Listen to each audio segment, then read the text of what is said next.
Assalamualaikum warahmatullahi wabarakatuh. Perkenalkan, kami dari kelompok 4 yang beranggotakan Lutfi Hazanatin Zahro, 2 Raika Aulina, 3 Salsabila Kurnia Putri, dan saya sendiri Anas Yulistiawan. Di sini kami akan menerangkan sedikit teori tentang peranan Alma dalam menjaga kestabilan bisnis perbankan, khususnya bank syariah dalam dan luar negeri. Peranan dan kasus Alma dalam perbankan syariah dalam negeri. Aset dan liability management atau Alma adalah suatu proses operasional dari fungsi-fungsi manajemen yang meliputi planning, organizing, actuating, dan controlling atau POAC di bidang pengelolaan struktur neraca. Dalam pengelolaan manajemen likuiditas dan manajemen modal pada bank konvensional lebih besar nilainya daripada pengelolaan manajemen likuiditas, manajemen harga, dan manajemen modal pada bank syariah. Sedangkan dalam pengelolaan aset liability, manajemen harga bank syariah memiliki tingkat manajemen harga lebih besar daripada bank konvensional. Komponen kebijakan Alma perbankan syariah sama dengan komponen kebijakan perbankan konvensional, hanya saja perbedaan letaknya pada pengambilan profit dari perdagangan falas untuk memaksimalkan profit perbankan. Pengamatan terhadap fluktuasi bunga manajemen aset dan liability Bank Syariah Indonesia sebelum merger sudah menerapkan sistem dari adopsi bank konvensional. Bank Syariah menerapkan aset dan liability manajemen. Penerapan sistem tersebut meliputi penerapan Alma pada perbankan syariah yang diterapkan melalui unit khusus yang dinamakan ALCO. Unit ini bertugas merencanakan, mengorganisasi, dan mengawasi investasi bank syariah.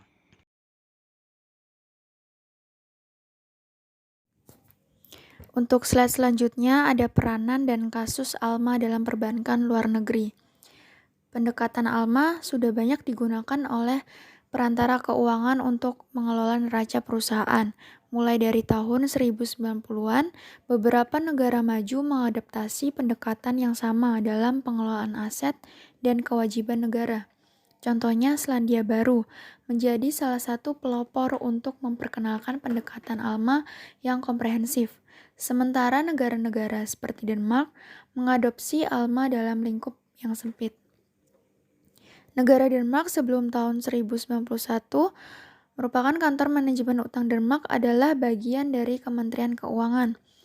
Dan pada tahun 1991 juga dipindahkan ke Bank Sentral Denmark National Bank atau DNB sebagai tanggapan atas laporan yang disiapkan oleh auditor publik pemerintah.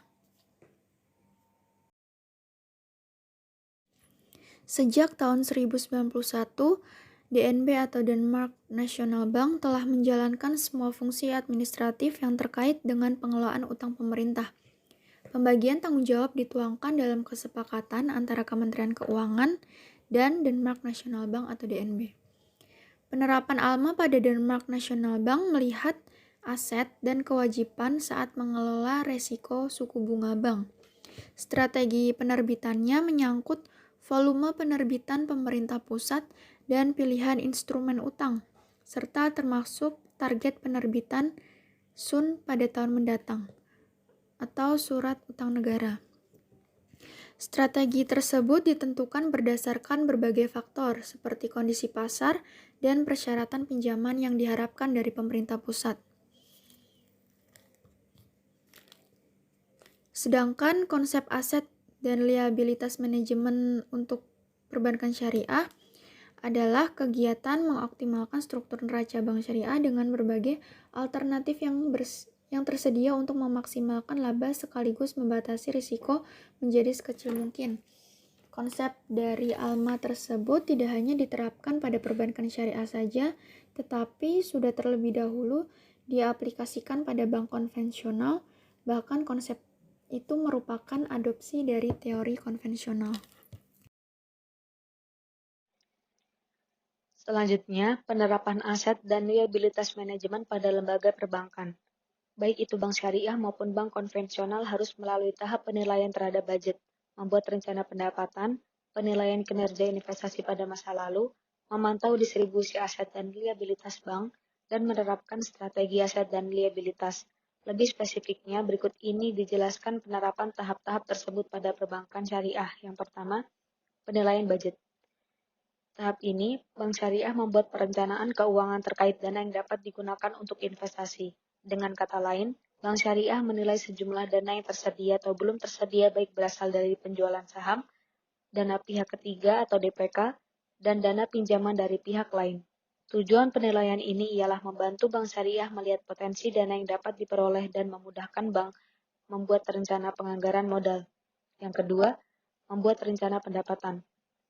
Tahap ini membuat target pendapatan yang ingin diperoleh oleh Bank Syariah dalam masa 1 tahun ke depan. Target ini berhubungan erat dengan sumber dana dan kemampuan Bank Syariah. Yang ketiga, penilaian kinerja investasi pada masa lalu.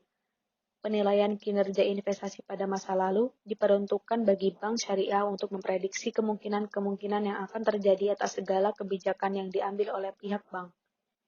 Yang keempat, memantau distribusi aset dan liabilitas bank. Tahap ini bank memantau sejumlah aset yang masih tersisa dan dapat digunakan untuk masa yang akan datang.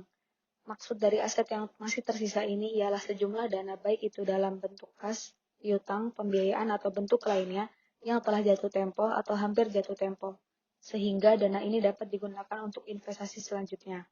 Yang terakhir, menerapkan strategi aset dan liabilitas. Tahap ini pihak bank akan menjalankan perencanaan di atas dengan mengkombinasikan aset dan liabilitas. Oke, next lanjutan dari next sebelumnya.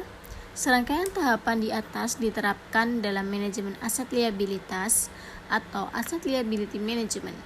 Fokus penerapan ALMA pada Bank Syariah ialah mengkoordinasikan portofolio aset dan liabilitas guna memaksimalkan profit bagi bank serta bagi hasil untuk pemegang saham dengan tetap memperhatikan kebutuhan likuiditas dan prinsip-prinsip kehati-hatiannya. Penerapan teori ini, Bank Syariah harus membentuk suatu unit yang saling bekerja sama untuk menjalankan perencanaan yang telah disepakati bersama. Unit ini dinamakan Asset and Liability Management Community atau ALCO. Unit ini terdiri dari direktur utama dan manajer kunci yang aktif dalam keputusan-keputusan pembiayaan, investasi, dan pasar uang. Biasanya kegiatan tersebut dilaksanakan oleh Kepala Bagian Keuangan dan Akuntansi, kepada Divisi Pembiayaan, Manajer Investasi dan Kepala Bagian Deposit, Ekonom, dan Supervisor Kebijakan Pembiayaan. Pihak-pihak yang terlibat tersebut mempunyai tujuan yang sama, yakni meminimalkan risiko dan menjamin tersedianya likuiditas yang cukup. Lalu lanjut ke tugas ALCO. Tugas ALCO pada Bank Syariah secara garis besar dapat diklarifikasikan menjadi 3 kategori, yakni merencanakan, mengorganisasikan, dan mengawasi investasi Bank Syariah.